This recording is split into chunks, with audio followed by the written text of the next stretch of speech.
Hi, welcome to the Wise to Change podcast. My name is Jenny Karlsson, and I'll be your host in this show. In this podcast, we bring together inspiring voices from diverse paths. Now, each guest shares transformative wisdom, powerful insights, and practical tools to help you and I create life changing shifts and elevate our well being. Today, I have a guest, Angelica Björklund. Welcome to our show. Thank you so much. I am so happy to join this. I am so glad that you have started your podcast in English too. So we are, even if we both are from Sweden, but to be able to get our voices out to a much bigger audience. Yes, and you have a podcast too. Tell us more about your podcast and what you do. Yeah, I have a quite new podcast that I started in January. I have both solo episodes and have started to invite guests to my podcast too. The name of it is Evolve from Performance to Purpose, where I talk a lot about leadership, self-leadership, high performance, the change to find your core values, because that's something that I work with in my leadership practice. And what do you do with your leadership practice? What's that? I have my own business, Evolve by Angelica, where I help leaders or high performing entrepreneurs to find and redefine their core values and find the connection about their personal values and their work, create a work life balance. Because myself have had a problem where performance became my identity, and I Yes. realized that I'll live through my work. And I've always loved self development, and I love to be able to help other people grow and find their potential. But I saw how easy it was for me to put myself aside to focus on everyone else's well being.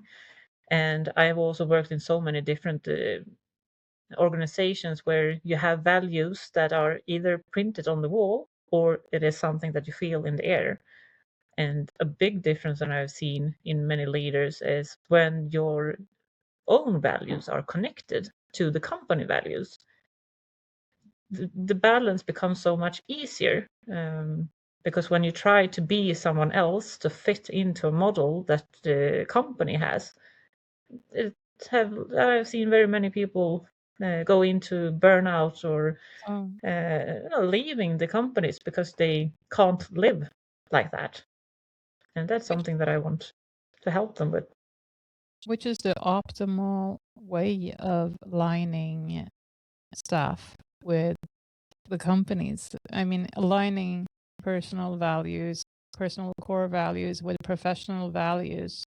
Which is the optimal process to make that alignment? Would you say? First of all, when you search for a new job, you are not just supposed to see, what can I bring to them?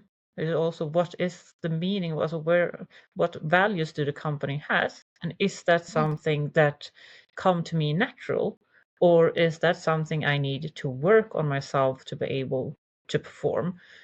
Because when you get information from someone and say that now you're supposed to do this, and you go to your organization and say the company tell us that we are supposed to do this, or if you work in a company where you feel like what they want is what I want, then I can go to my organization and say that this is what we are going to do together, because it is the plan moving forward, because there's something that we actually can stand behind.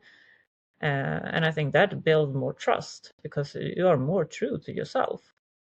Um, I have talked So, a lot in my writing before that I said that I want to help people reconnect to their values, but I have realized that many people doesn't know where their core values are, or they have a feeling that this feels right or this feels wrong, but they haven't put that the connection with that it is the core values that we're talking about, because that's right. very easy when you uh, when you work with horses, I can talk about things that is names and callings around horses, but if you don't have any knowledge about horses, you don't know what I'm talking about. And it's the same thing in leadership, that it's easy to use big words, but you need to talk in a type of language that people actually understand. So I think the biggest thing with the values is, how do you feel when you come home from work, and how do you feel when you are on your way to work?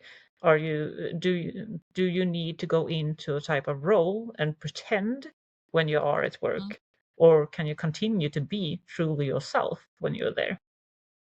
And we expect the latter option is the optimal one, of course. Yeah, I think so. Because it doesn't take as much energy, I would say. Um, I know something that is very interesting. When I have worked in retail in many, many years, so sales is something that I've done, and I realized that I change my voice when I'm starting to sell something. Yes. And I remember one time many, many years ago, because I was on the phone with my partner at the time, and I said, "Hold on a second, because I just need to take a call." And I answered the phone and I started to talk with that person. And when I come back to my partner, he said, "Why can't you talk to me like that?" And it is so easy because you don't even think about it. Um, and I have no problem selling. I think it's fun, because I think it's fun to help people find things that they want. I do not like the salesmen that sell you things because you want to earn money. Absolutely, when you have an organization that have the result that you need to earn money. But I want to have happy customers, because happy customers comes back. So I don't want to sell you something that you don't need. I want to help you find the thing that actually help you. Um, and yeah, a complete sell. So when you talk about higher sell, I sold beds and furnitures, and when you buy a new bed, it is just good to ask, do you have a bed frame, or do you need to buy legs to your bed? And Yeah. that's not me trying to earn more money. It's me helping you so that you don't come home with your new bed and need to put it on the floor because no one asked you if you needed legs to it. So it is a difference. But yeah, um, even if I worked in retail and have been a good saleswoman, it was the leadership that I liked, because I like to be there and help other people sell better, or grow and find their potential. So just working as a saleswoman, that's not what I will do in the future. But to help others sell better and become better at what they do, that's what I like to do. Which values would you say are important to you in leading others and helping others lead? That's a good question. So to help others become better, to find a word for that value, I would say is authenticity. Mm. And you have awareness. You need to have an awareness for your surroundings. For me, it is empowerment, because I like to empower others and I like to be empowered myself. And something that I have always said is a good, an important value for me have been freedom. But I have also seen that I've worked 15 years with no freedom at all, because I have chosen to work a lot instead. And that's the thing, when you choose words that are important for you, but you haven't asked yourself, what does that word actually mean in practice? Um, How often do we ask ourselves what our values are? I think that differ a lot. I think there is a lot of people that never ask themselves that. But I also think that people that just do and live their values automatically, but you haven't talked about it. Um, that's an interesting conversation. Mhm. Yeah.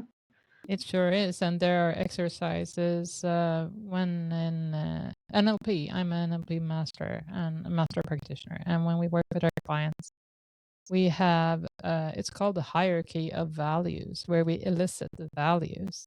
Because, like you say, many clients or many people are not aware of values. They have them.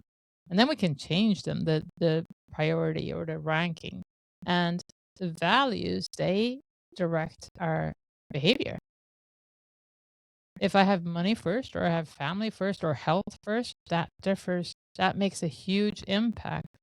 So I consciously chose in my program or education to put health first in life, but also professionally as an entrepreneur. If I have health first, because if I'm not healthy, it's harder to deliver.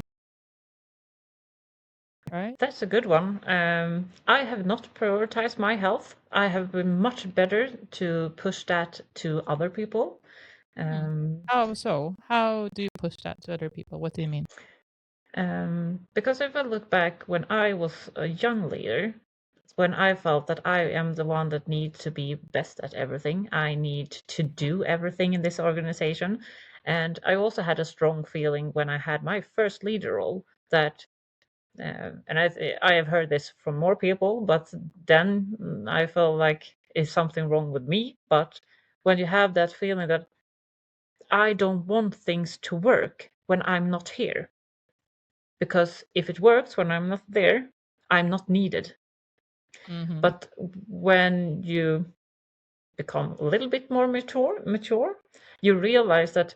I got a question from one of my leaders that asked me, "What is it that you want? What are your goals in the role that you have now?" And I said, my goal is to develop. I want to move further. I want to do different things in this company. And then he asked me, do you think you will get that opportunity if your organization doesn't work with you in it?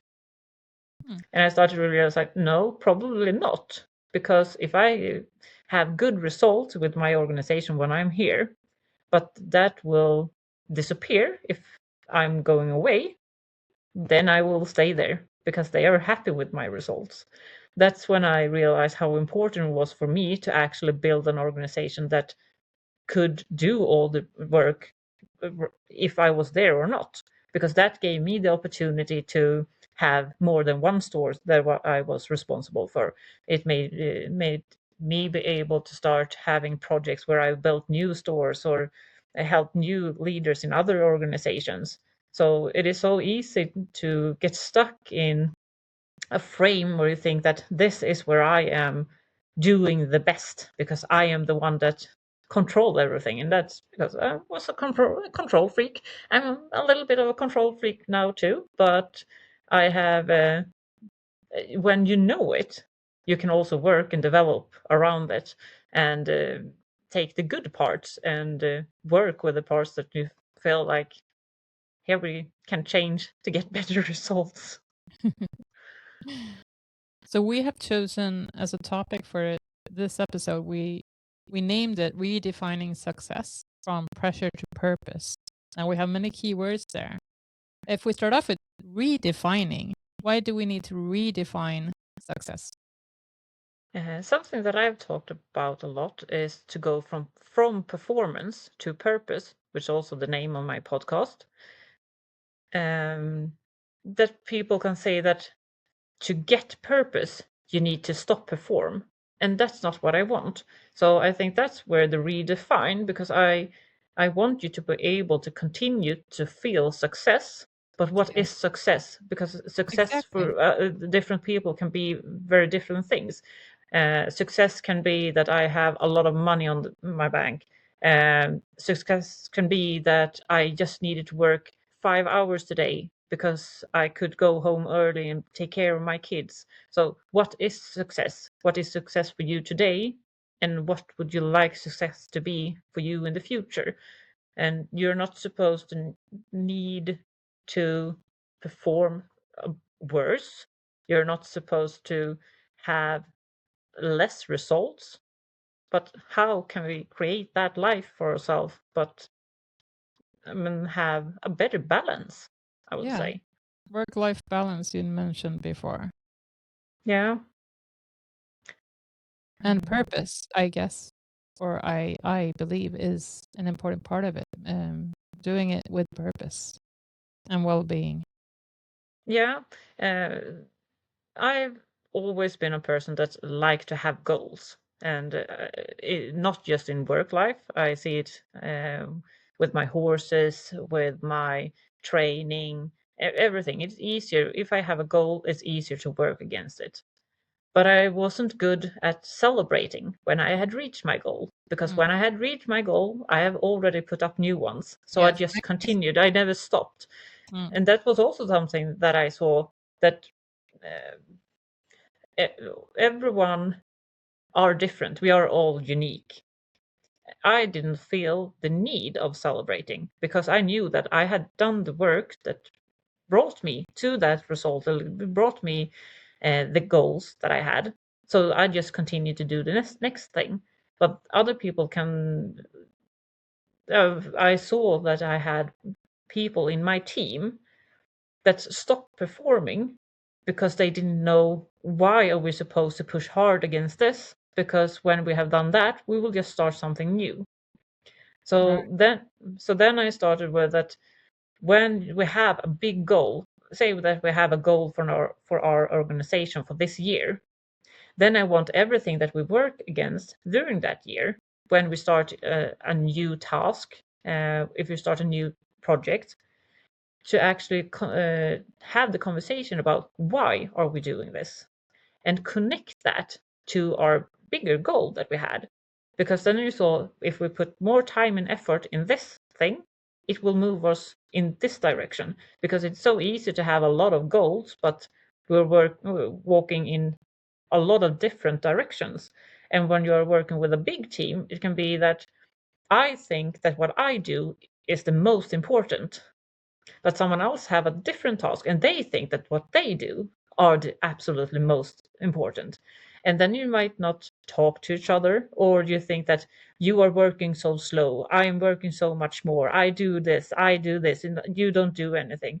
But when we have that connection, that we realize that everyone plays their part, because we're still trying to move in the same direction. And that's something that I think defined a good leader, because when you are a good leader, you're not the one that need to be best at everything. You're Right. supposed to be the one that brings out the best in others, and find what every person in your organization motivates by, and how can I push you to be better or feel better, so that we perform better as a team. And I think that's so important, to have that trust, and that you actually trust your team in the same way that you want them to trust you. And I think to be able to have people to trust you, you need to trust yourself, and then it's hard if you play a role.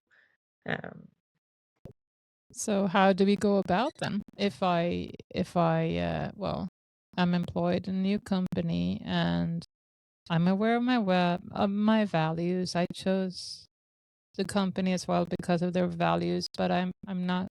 Let's say I'm a bit shy. And how do I express myself and grow before I know my part or my place? that I think it is so important that people know what are expected from you, and what you expect from your leader, or what you expect from the organization. And I think that's something that everyone deserve a good onboarding, a good introduction. And I think that's something that define a company, because it is so easy to work with recruitment. There is a lot of people that will tell me now that they will be upset when I say that it is easy to work with recruitment. And yeah, Is that but provocative? it can be. I've heard people think that is provocative before. But what I mean is that it's so easy when you sit there and you talk so good about the company. You talk about everything that is this is what you will get, and this is how we work, and this is the onboarding program, this is the introduction, this is what you will get when you start. And then you come there to the company, you start your first day, and if the first thing they say is that we will start the introduction next week because this has happened or this happened, that's a little bit of a warning sign, because it is, if it stands in the introduction paper that the first day you start, you will have a lunch with your boss, but you don't have that lunch because you will have that another day because they didn't have time today, then they show that they did not prioritize your start in this company. And I know you need to be able to be flexible, and a lot of things can happen, absolutely. But if we continue to have things that get pushed to the future, we will do this later, and that's also something that is important, I think, when you start new in a company, to actually speak up and dare to ask question about it, because Yeah. I got promised this when I started. When will we have it? And as I said before, something can happen, problem can happen, or someone is sick. You can't um, plan when someone needs to go home with their kid or something, and you're supposed to be able to actually be home with your kid and take care of them when they are sick. And people are not supposed to talk ill about you because you're home. That's also a red flag, I would say. When you talk bad about someone and say that, oh no, she is home again, her kids are sick again. And I know we come from when you have worked in retail during COVID, and the kids who was in daycare was not allowed to stay if they've been out in the cold weather and then come in and they have something running from their nose, and someone get a call again to take the kids home. It was rough, Yeah. uh, and it is so easy then for people that doesn't have kids to just be irritated because now they are going home again. But yeah, but the family is important, and the job will still just be a job. um, but it is important, I will say, to What's actually.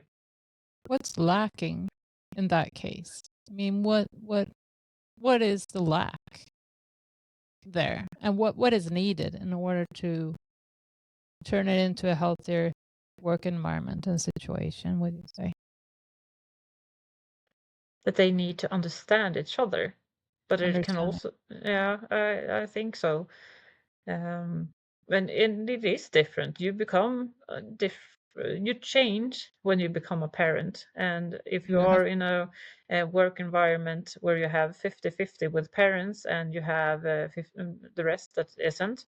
But I've also worked in organizations where I mean, I have had the women working for me, and when their partners have been solopreneurs, it is easier for you who are employed to be home and actually get uh, money from Försäkringskassan.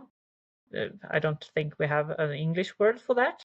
Um, from the um, government or yeah, yeah. And when you are a solopreneur, it is harder to get that. So then it's easier for the person that are actually employed, for them to stay home. And that can be frustrating, and it can be absolutely frustrating for me as a leader too, when I know that now it's February, and I mm, know that half my staff will not be here because now all the kids are sick. But you need to plan for that. and how do you affect that as a leader? When we talk about performance, we talk about purpose in organizations that are aligned on well-being. What's your responsibility as a leader?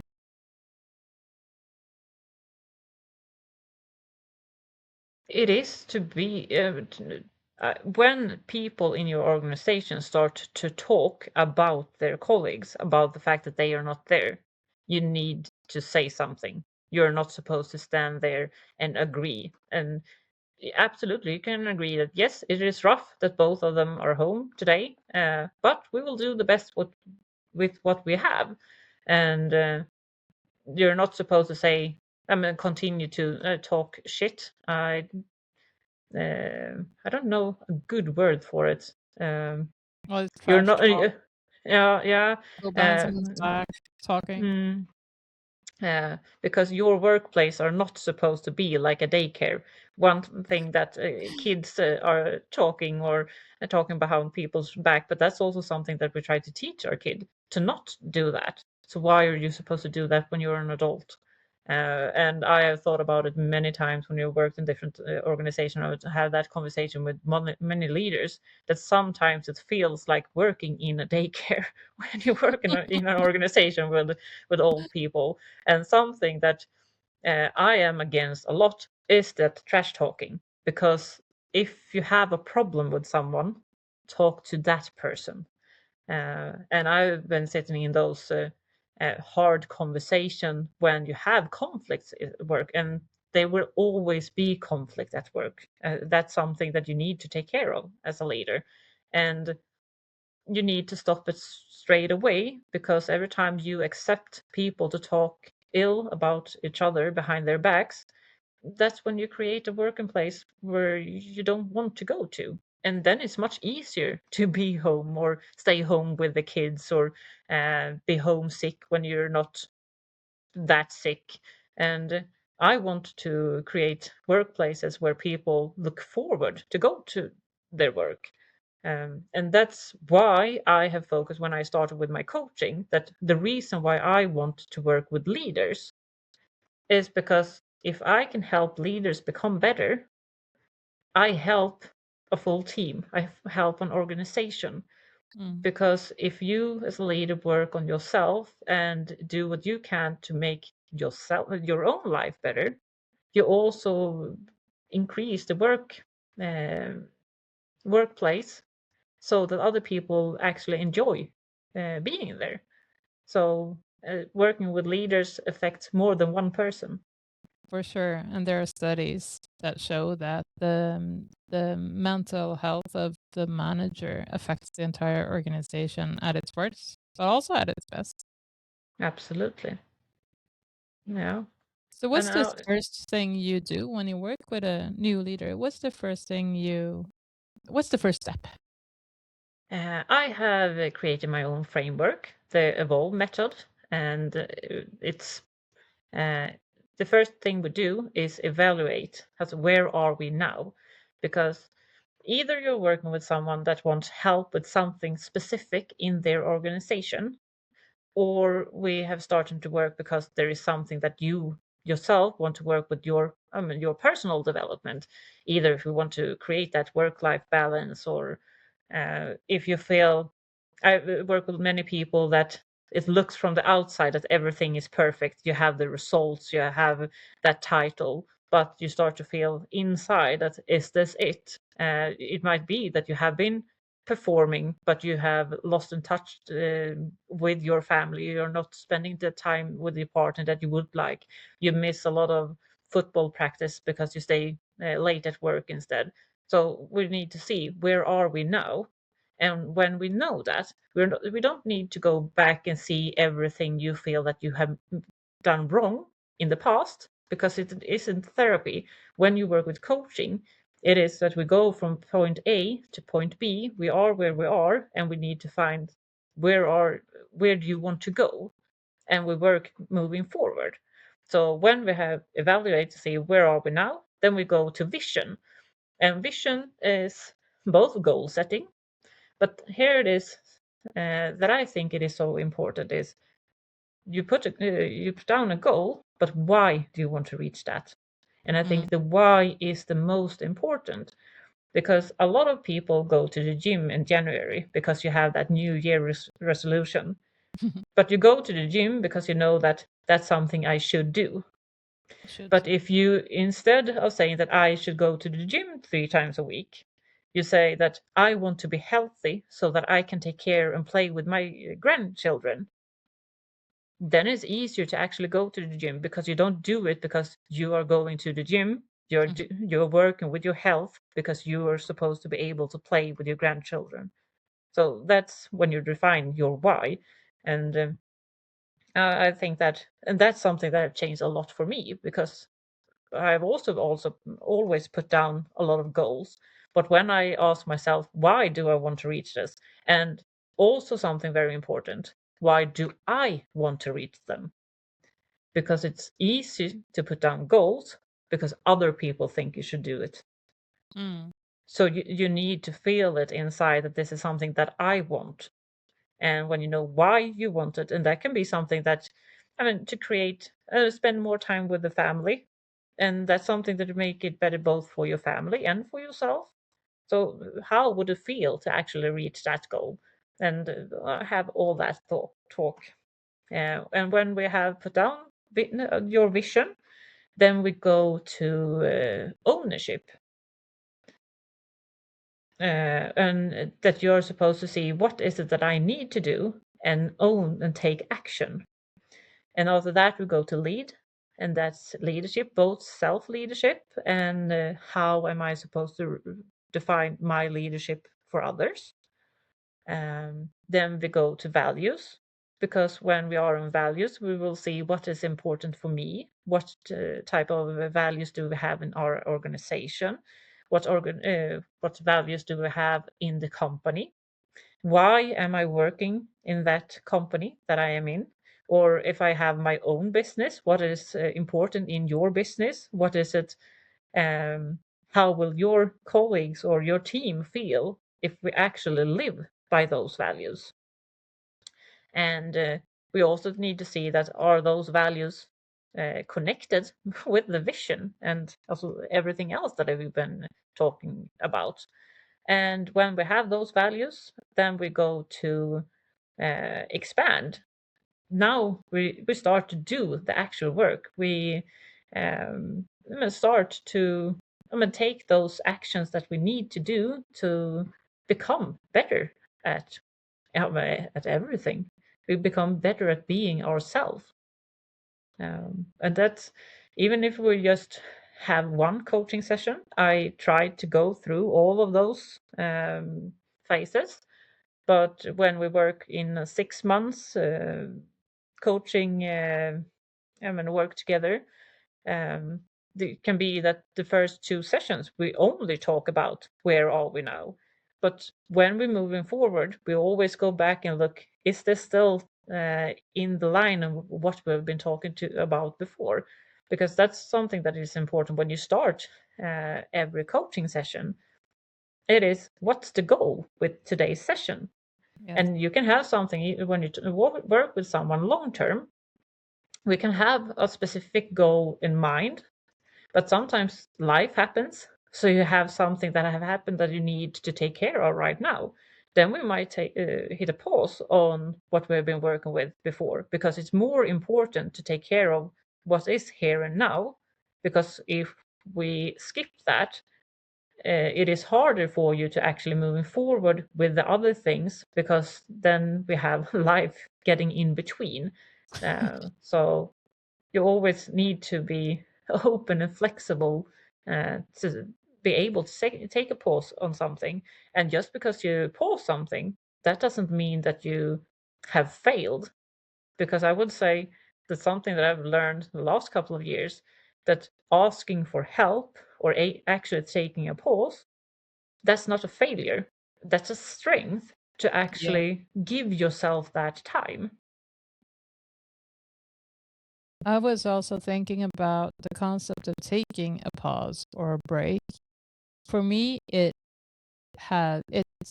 keeps the loop open, but I love completing loops. Then I would rather take a decision, make one when I say, okay, this is a pause, but what does that really mean? Does it mean stepping back? Does it mean changing directions? So it's not just a void. Like, I don't know what's happening next. So just let's give ourselves some stillness and really reflect, what do we need? What's the next decision to make? The worst for me personally is stagnation or not knowing. I love not knowing, in the sense that I do not know anything really that I'm comfortable not knowing, but I don't like open loops. But when I close the loop, I'm whole. That's my Yeah. sense. I haven't come that far because I can't say that I am comfortable with not knowing. I'm still a little bit too much of a control freak, but something that I got to think about when I was in Australia last month. I was in a national park where they had the Kodiak Memorial Walk. It Mhm. is 1,000 steps up a hill, Wow. and it's steep, and the steps are very uneven. But what I thought about when I was walking there was that it is okay to take that pause. And Yeah. everything you do is always a decision, because you can have your goal in mind, you have your vision, that you stop and breathe for a while. It isn't bad, because Right. that's the same thing when you talk about, I mean, doing is something that is better than to try to make everything perfect, because if you want to Yes. make it perfect, it can be that you don't do it at all. So know that picture when people have built a ladder, that one you try to make it perfect and it is just 2 steps, and the other one they have just put it together, and yeah, it isn't straight, but you can do the job to actually walk up it, and you can come somewhere. So you don't need to make everything perfect, just take that step.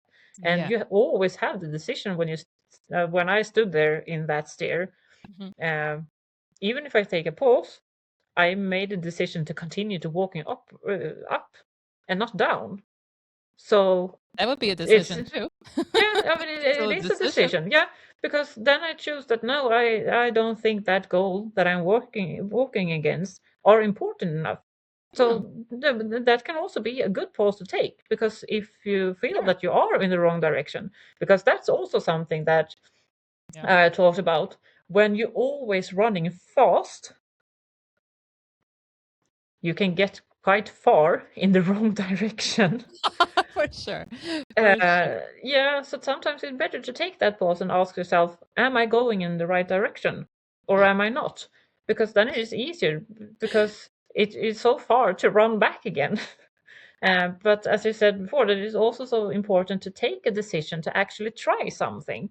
Because if you don't try, you don't get anywhere. And everything is a learning opportunity.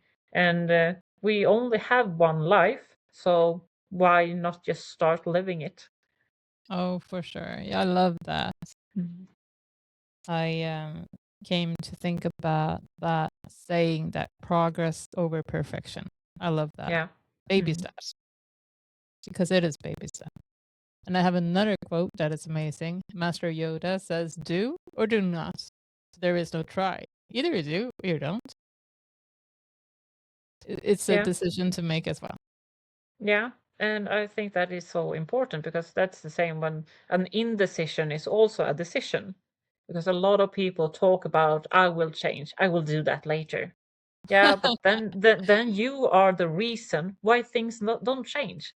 Because if you continue to do the same thing every day, you can't expect another result. True.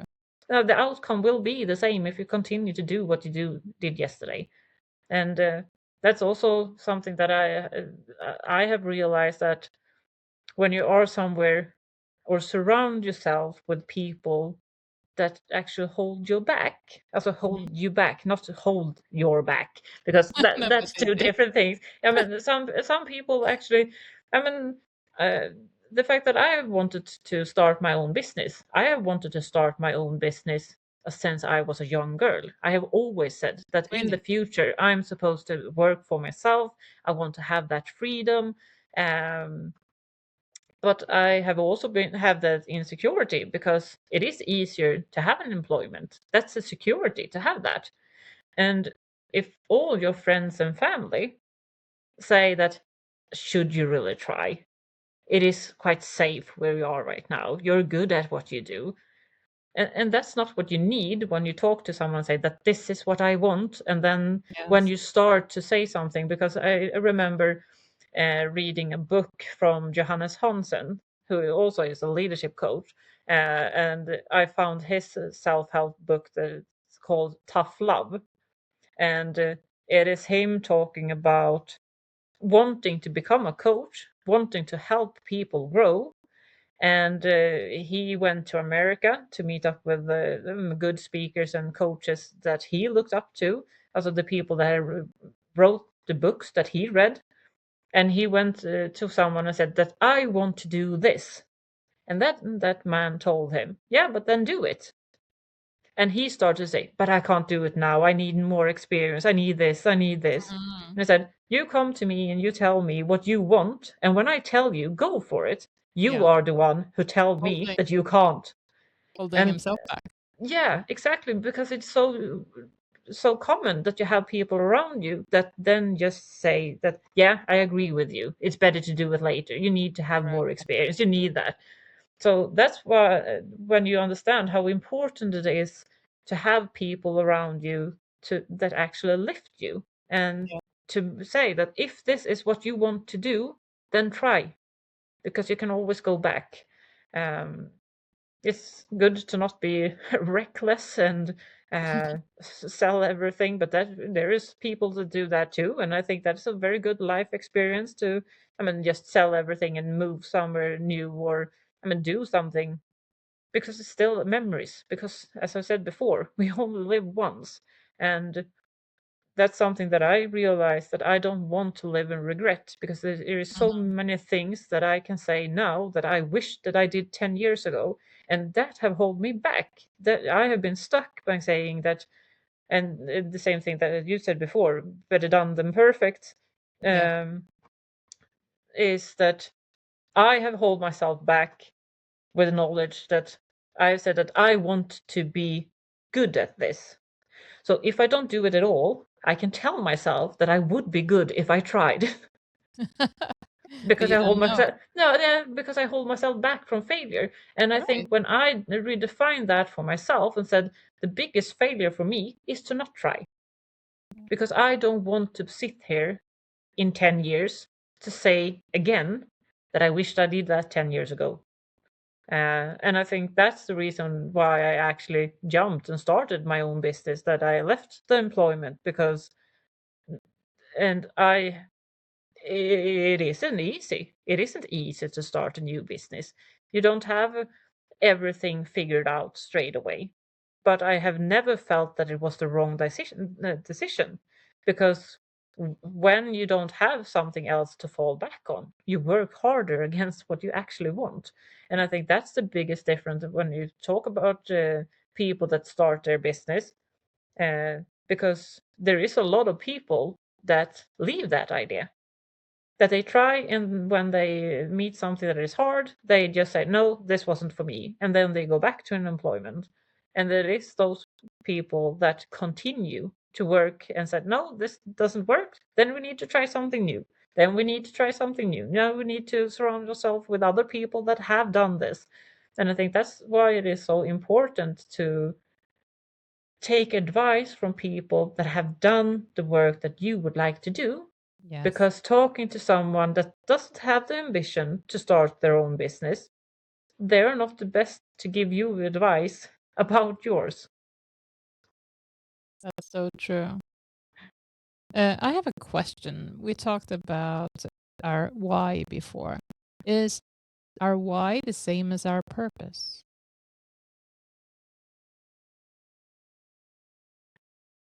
Yeah, I haven't thought about that also in that way before.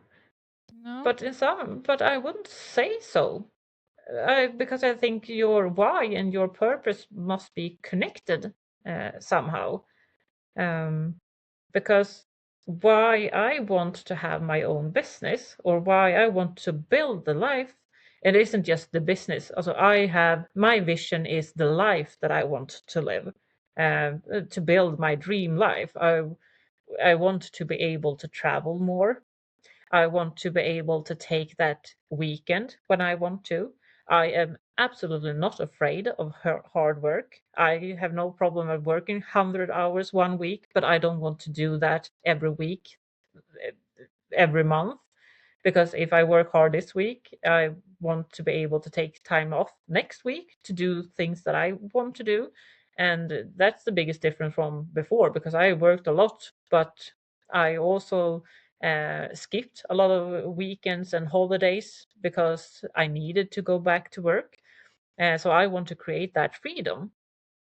And because I love self-development, I love to learn new things, but I also feel so strongly about finding, I mean, to see other people grow. Because something that I've heard many times is that I'm good at seeing potential in others. But I don't just want to be good at seeing potential in others. I want to make them see the potential in themselves. And Uh, and that's, I would say, that's my purpose, to make other people feel good about themselves and find that balance and find their purpose. And that for me is leadership. Yeah, yeah. That's how I define leadership. Others seeing others, they see their others' potential and also help them see it themselves, like I do with my students as Mm. well, as a Yeah, teacher, as a leader. yeah. That's my Uh, well, purpose mm, as a teacher, mm. I would Yeah, say. it's beautiful. Yeah, it's beautiful. Um, because something that is also, as a 10, 15 years ago, when disc profiles become a big thing, as those personal, uh, what do you call it, profiles, when you answer a lot of question and you become either red or yellow or green or All blue. right, these personality tests and The all kinds of personality test. profiles, Yeah, yes. I remember when that became a big thing here in Sweden, and you decided that this is the best profile for a leader. And I said, yeah, you can say that the red personality or the yellow personality is good because you like to be in the center. You like to tell people what they are supposed to do. But you will get a problem if you only hire people that have the same personality. Because if you have a person that is the yellow type that love to start new things but never finish anything, you will have an organization in chaos. Yes. They will start a lot. They will be very positive and they will celebrate a lot, but there will be a lot of undone tasks. So you need those blue and green people too, because you need someone that actually take care of their colleagues. You need someone that actually stop and say that, why are we doing this? What is the purpose by doing this? So it is so important as a leader to actually see the value in all the people in your team. And that's also something that is so important when you have a vacancy, and see what is it that I have in my team now and what would I need to fill my team with to make Yeah. them complete. And I have seen leaders that like to work with people like who are like themselves because they want to create copies of themselves.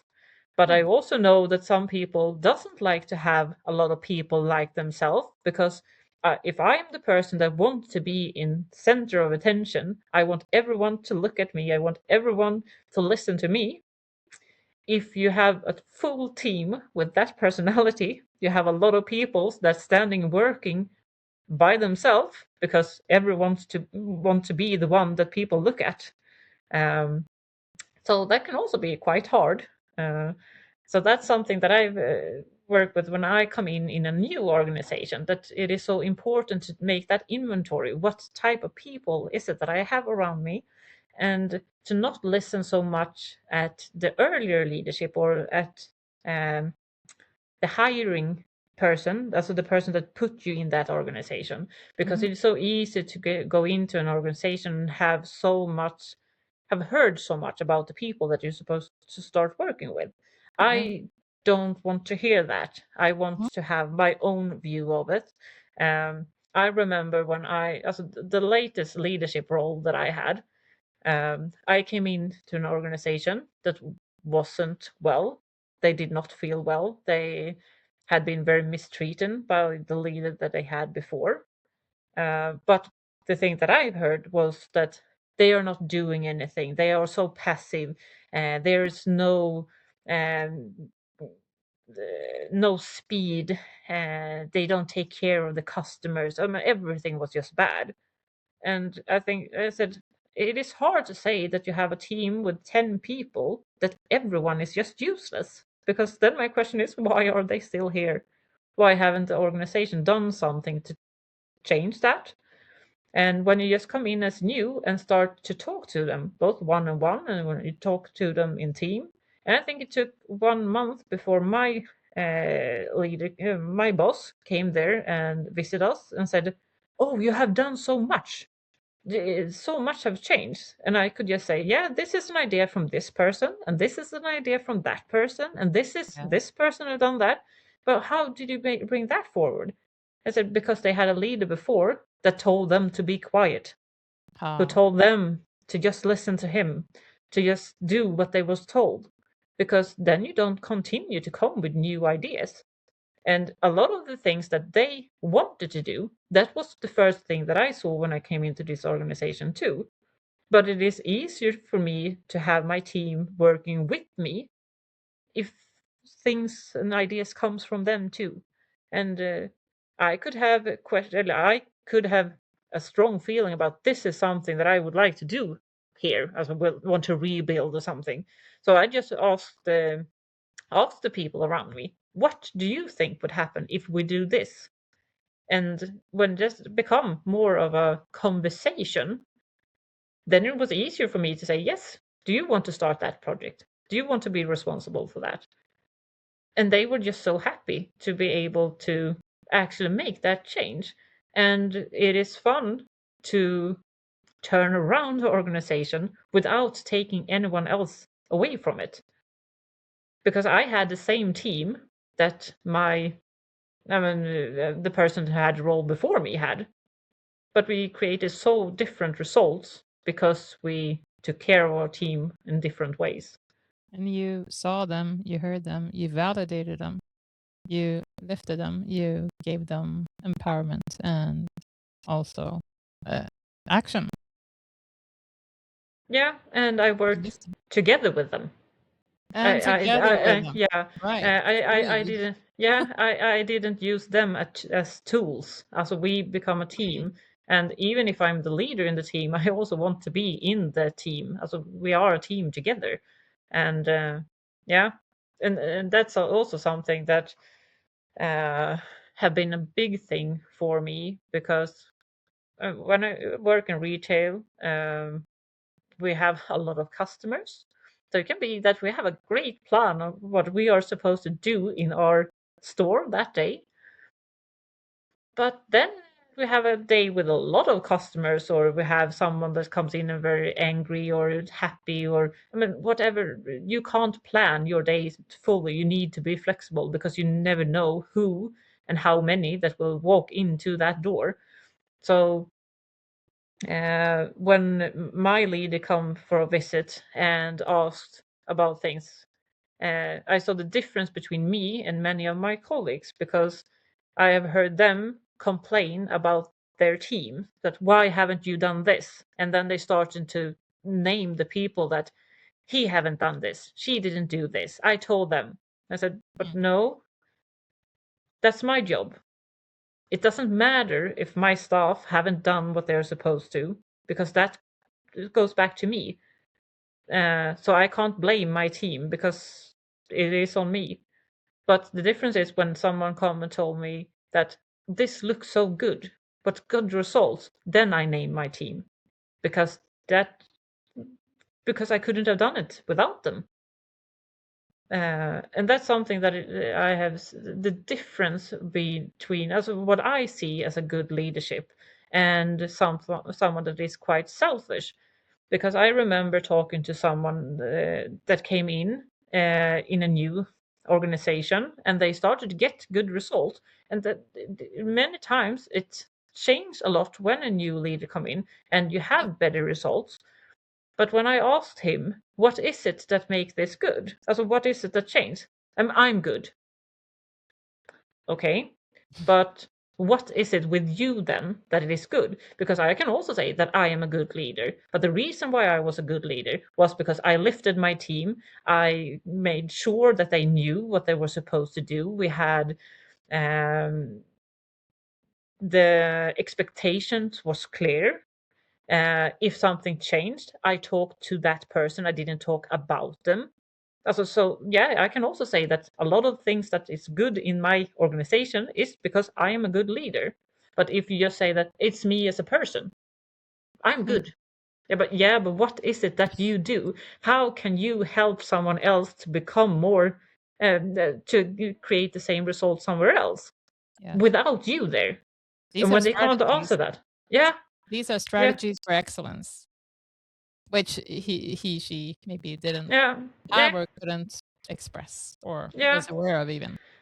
Yeah, well, and that can also go back to my first leadership role when I felt like I need to be the one that is best at everything. But that was me trying to prove myself because I was 20 years old. And in my organization, when I became a store manager for the first time, I had 3 people in my organizations that were between 40 and 60, that all of them had been store managers.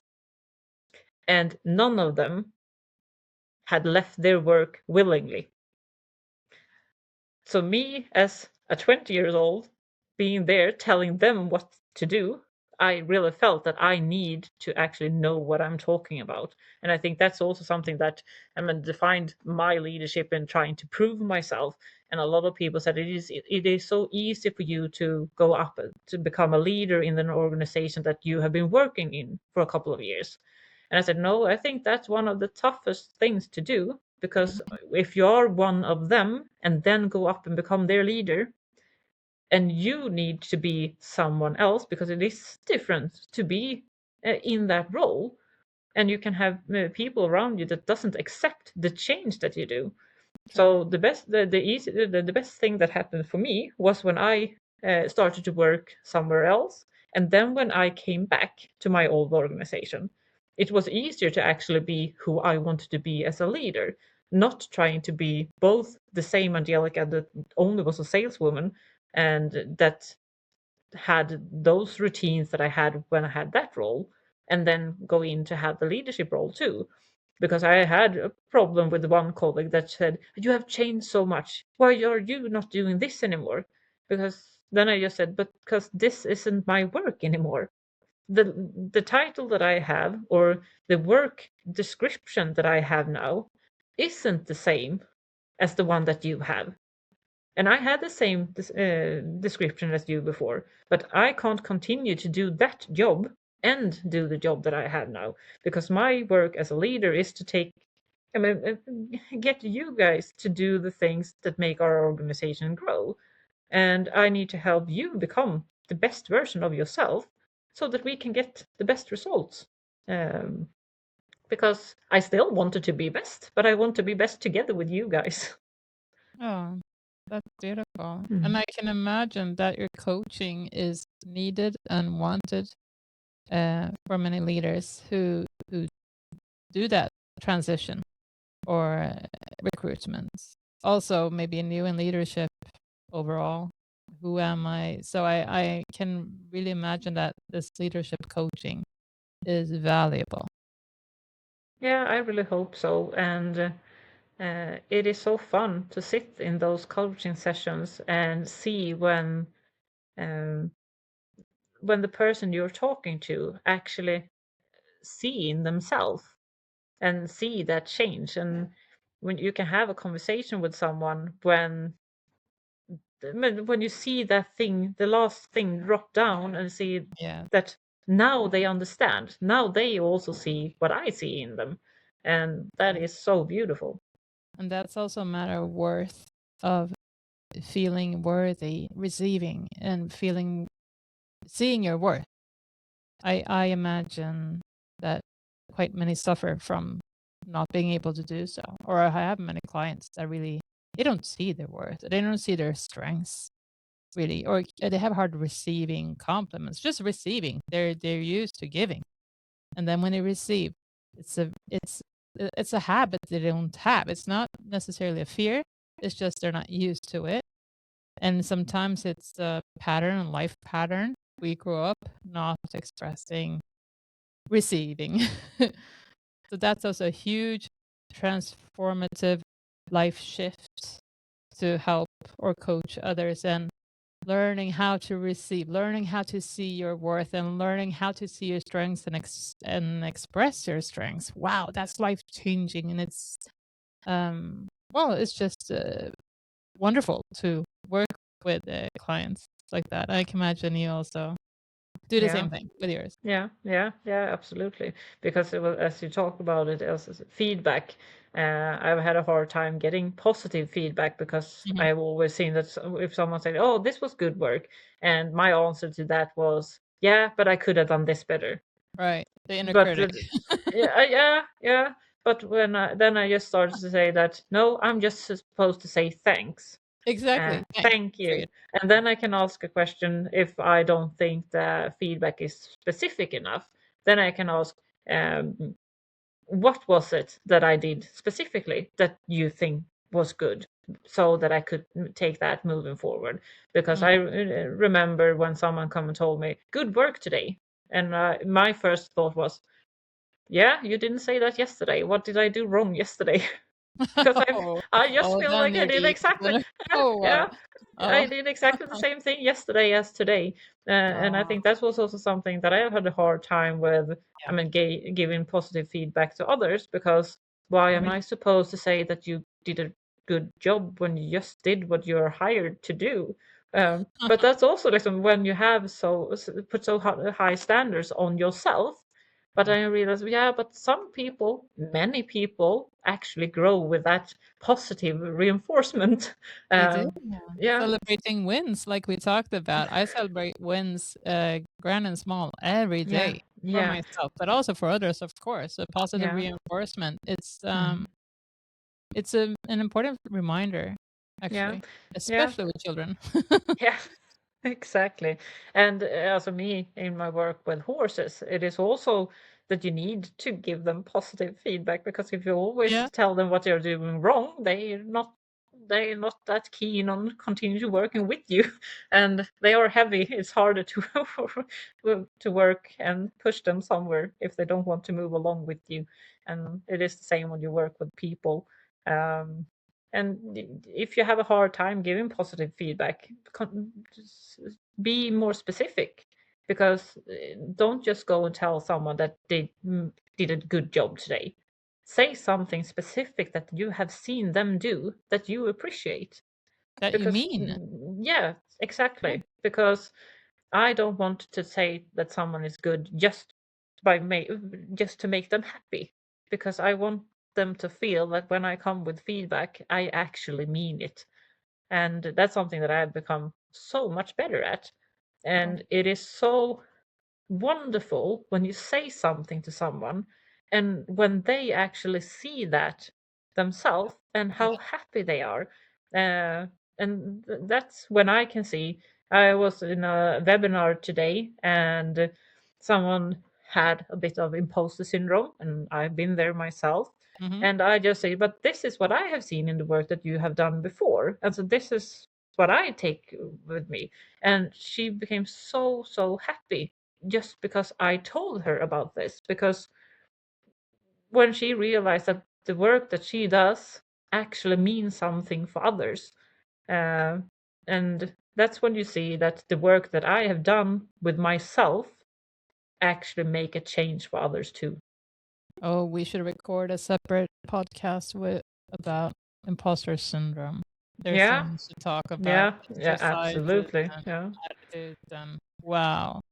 Would you like to give something to listeners in form of a question for reflection, or if you have any advice or any exercise they can do? I would like you to ask yourself on a Friday, what is it that I'm proud of this week? Um, because it is important to actually celebrate your wins, both big ones and small ones. But something that it is important that I don't want you to brag about your 60-hour week, your 60-hour work week. I want you to be able to say that I'm happy that I could leave work early to pick up my kids and have quality time before dinner every day this week. That's the things that I want you to be able to be proud of and still have the results that you want in your team.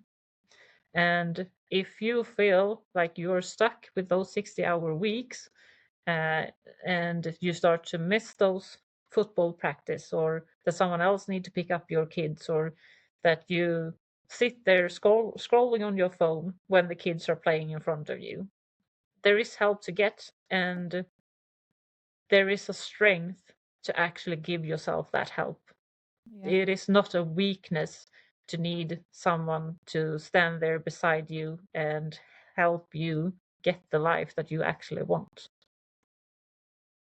Yes to that. Mm. Yeah. Thank you so much, Angelica, for being a guest on my podcast today. I'm so happy that you joined us. I am so happy to have been here talking to you, and I would love to have that episode about imposter syndrome too, so we can take that in the future. Noted. So yeah, I've written it down already. yeah. Awesome. Now, thank you also to all listeners, viewers for joining our podcast. Thank you so much for liking and for following and sharing the episodes, and also recommending our podcast to other listeners, and also recommending guests to us. And if you feel that you want to be a guest on our podcast, just send me a DM and let's connect. Thank you very much to all of you, and well, live your best lives. Truly. Thank you.